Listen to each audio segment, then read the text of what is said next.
It's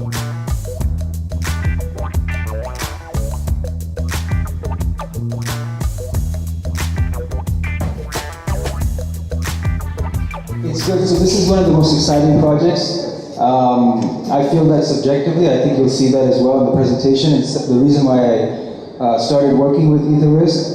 It's the first project that we started from inception. And today I'm going to go through a little bit of what that project is and where we are. And what's important about where we are is we're talking about the next layer. A lot of what we talk about these days are the products. But then after you build a product, you get into the next question, which is governance of the product. Who governs these products? And we're going to be getting into that in the second half. So the problem that we were looking at, a lot of people have probably heard of the hurricane that affected Puerto Rico last year. And soon after it happened, all of us were looking at the news. We were seeing people suffering, aid not necessarily getting into the right place, and people offering, basically they're standing in line waiting for gas, waiting for even small amounts of relief, and not necessarily receiving it. People coming down into the island, throwing paper towels at them. That's the US president. And the scale of the storm is such that there needs to be better solutions, not this ad hoc, uncertain, and often inaccessible solutions. The problem of hurricanes is pretty wide-based. We have it actually, typhoons and hurricanes are one of the largest risks in the world. Just if we look at the place that we were focusing on, which is Puerto Rico, you can see the kinds of storms that have historically passed through the region of the Caribbean, and specifically with Puerto Rico. So it was one of the cases we've decided to take on at Etherisc to see, can we come and actually make a difference here on this very difficult risk. Interestingly, with the oracles, you hit the first roadblock, which is the actual weather stations that are supposed to report wind fail during high category storms. So Etherisc worked with people who were actually on the ground during the storm. These are Puerto Ricans who were either directly affected or their families were affected, to come up with a better design for a hurricane insurance product. This is a snapshot of calls we had between Puerto Rico. I was in Portland, Joel was in New York, and we have Constantine, who was in Belarus, I believe, at the time. Basically figuring out how to work the contracts out, porting the flight delay contract, which we've been discussing a lot about today, and making the variables relevant to hurricane insurance. All the way so that we could actually have a new kind of insurance and redefine hurricane insurance using smart contracts. This gives you a rough estimate of the differences between the two kinds of insurance that people are actually able to see in the market if you're in Puerto Rico, for instance.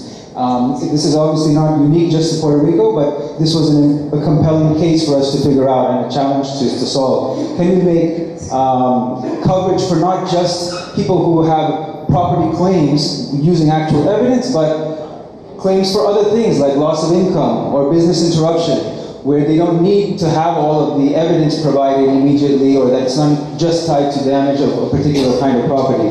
Can we issue the payouts within a day or two or max 3, as opposed to people waiting for 6 months or sometimes not getting anything for a year? And lastly, and probably most importantly for this community, is can we actually show the payment terms in a transparent way, and can we reliably execute on those, and then provide an audit trail? This is just an explanation of what we're trying to do.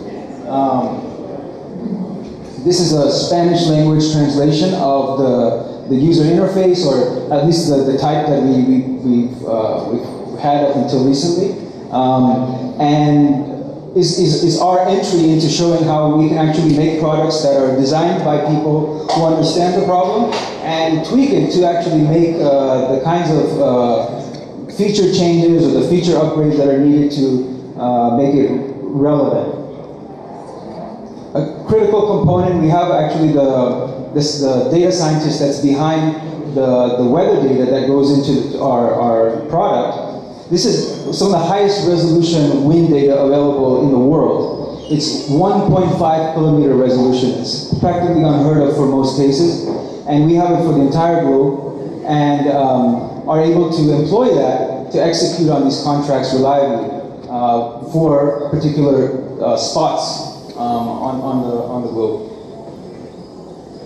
Exciting news, which is that the team of people that came together to work on this product, primarily from Puerto Rico, decided to spin this into a new company, which is called Rico, which will be supplying this product as well as other products, and basically ensuring that this has long-term success, which is something that came up during our conversation. How do you ensure the long-term success of these projects and products?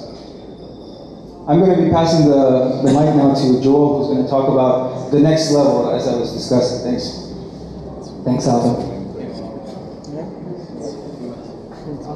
So, during the process of building out the parametric insurance for hurricanes, obviously our policies are stored in smart contracts, our ledger entries are stored in smart contracts, and our configuration parameters for all the smart contract suite are stored in the blockchain. So we built upon the Etherisc templates and our organization to incorporate the Aragon DAO framework in order to think about a new type of organization, a smart insurance organization, where its products are blockchain-based products, right?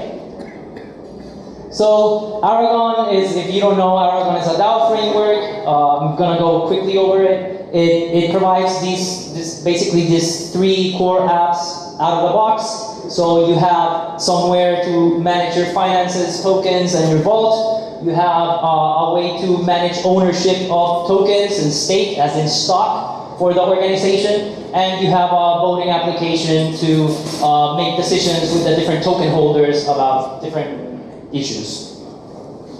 So yeah, an example use case is we need to make a payout to a provider. We tell the finance app that a payout needs to go out. The intent is forwarded toward the voting app, and after the voting app, the vote is up. Whatever decision happens, if the token holders decide to do the payout goes out. So basically, application sends intent to voting app approves, finishes the whatever intent happened. Our thinking here is that apart from the 3 core apps that Aragon proposes for decentralized insurance products, we think that we need at least 3 more basic apps. So the first app we want to discuss is the registry. The registry came up because of a particular problem that we had, and in difference of flight delay, our policies and our payouts trigger in batch. They won't trigger, and flight delay payouts would trigger in batch for people in the same plane, right? But for us, that scale is much more massive. So you can imagine we have 200,000 policies in Puerto Rico. A hurricane comes and they trigger all 200,000 policies. How do you manage that? So that's a big problem we're trying to solve, and we think that adding this type of governance layer into the equation will help us solve some of those problems.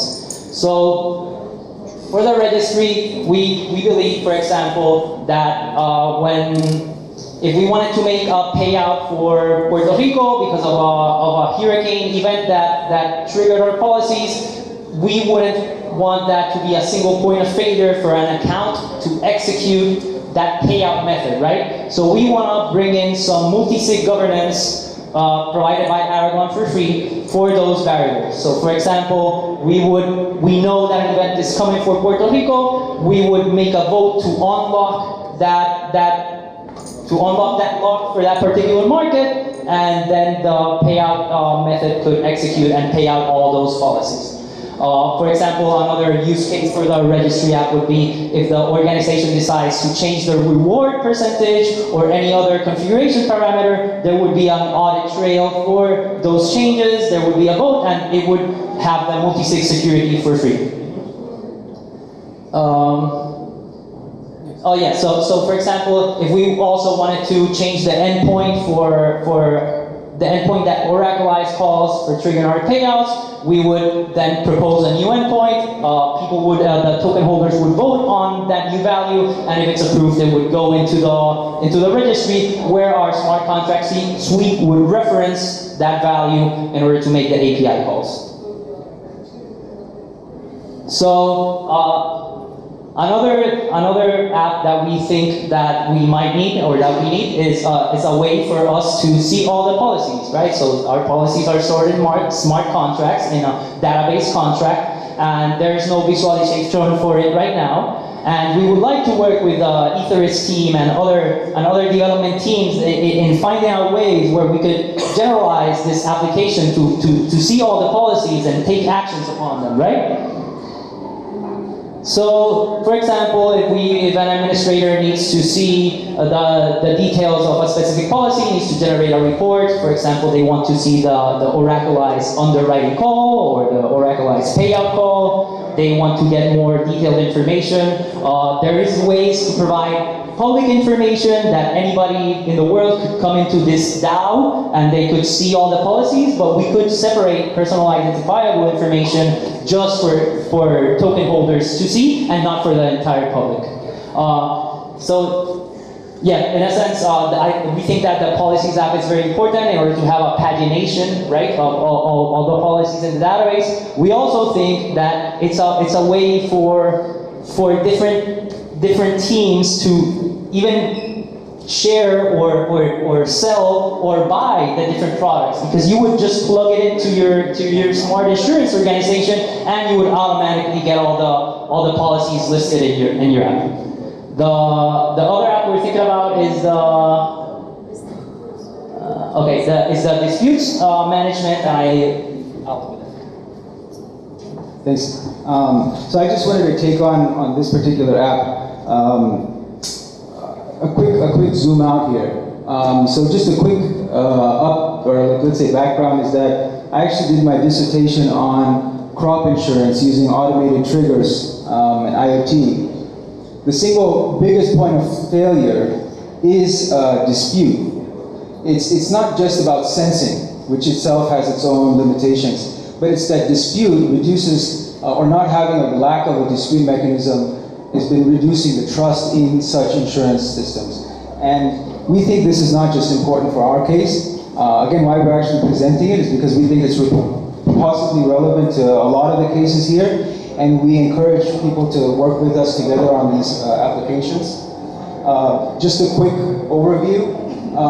The idea here is that you can decide who the parties are that have authorization in this MultiState Governance scheme. We will discuss towards the end how we can fully make this fully decentralized. But at any point in stage, if you are working with the regulator, if the government is involved at some level to authorize something, they can be involved as well, where we have multiple stakeholders that there's no single point of failure, but there's multiple stakeholders that can decide, for instance, if you find these very sensitive cases, especially with things like, these are high stakes events when a hurricane hits a community.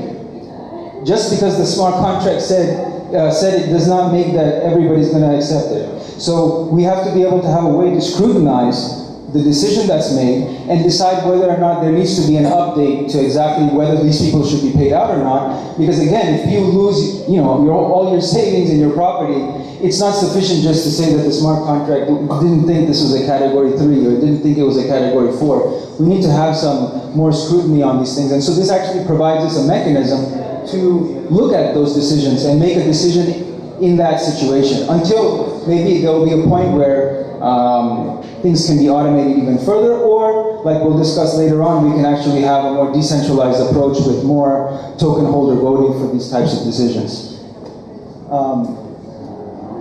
This was basically the case. There's also the issue where, like I said, we need a mechanism so if someone disputes on the receiving end as an insured, that there's something wrong with the way that this was paid out, a way for them to manifest or express their dispute.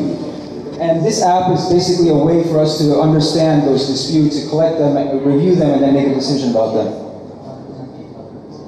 So Joel and I basically tried to summarize what we see as 3 essential new applications that can be developed that can benefit a lot of applications of smart contracts and blockchain-based insurance.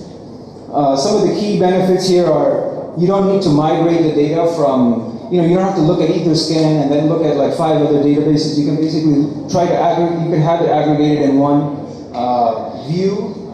Look at the history and the audit trail of different changes and actually make changes. You can see the bookkeeping of the entire system, so you can make it specific to all the policies in Puerto Rico for hurricane, or you can make it to all the, depending on the insurance organization, you can have all the different types of insurance that are in a particular geography, or multiple geographies of one kind of risk. But you can basically see all the bookkeeping in one place. It introduces the multi-sig capacity for governing these sensitive features of these smart contracts without having to redeploy smart contracts or have them rewritten again. And it increases transparency because these are publicly viewable. Although we can obviously adjust some of the features if we don't want to provide confidential personal information. This is extremely important for cases which we're entering in, where they're highly regulated, especially for property insurance, and we need to be able to provide some clarity and some transparency to regulators, to auditors, and to the community themselves.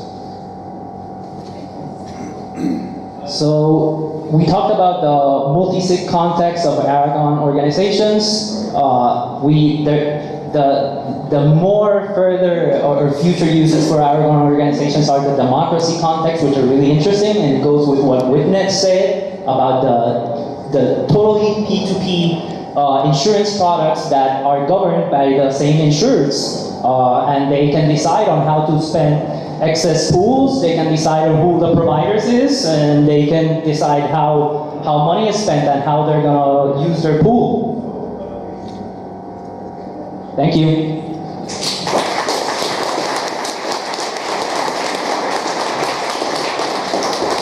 Do you guys have any questions or? Yeah. Can you describe your journey? How did you find the capacity? And second question, how has the sales gone? So we haven't sold policies yet. Okay. We're in the process of talking to and finalizing discussions with regulators in Puerto Rico, which is where this case has been based. Since inception, they are very receptive and very excited about this product. In the last few weeks, they've actually introduced legislation which I think had been pending for some years, but got kicked off because of the problems with Hurricane Maria insurance payments for authorizing just the kinds of policies we're creating, which are the micro-insurance policies. And we're expecting that we'll be able to sell the policies fairly soon. And with regard to capacity, I mean, that's an ongoing discussion, but it's basically a chicken and egg thing where once we have the authorization on the one side, there's capacity for these types of risk based on our experience. Any other questions? Yeah.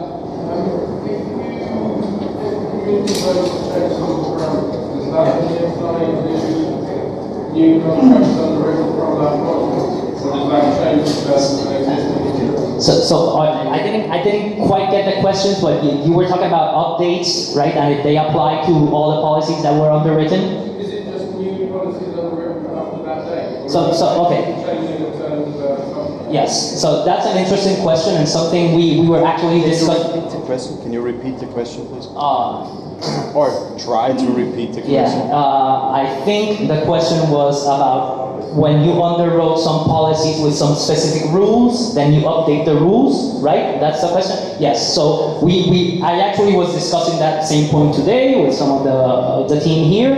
It's an interesting point. Our thinking right now is that every product requires at least a configuration, right, of some configuration parameters. So our thinking is we create a registry where values are added using the multi-sig security and voting, and our contract templates for our products just point to it, right? So to your question, right now, the answer is if something changes, it necessarily means that all the policies, for example, if the payout API endpoint changes, whenever that policy will pay out, it's going to use the new endpoint. So that's for us, in our particular context, it's not a big issue, but it may be an issue with other providers. And I think that the Etherisc team is working on specifically that question.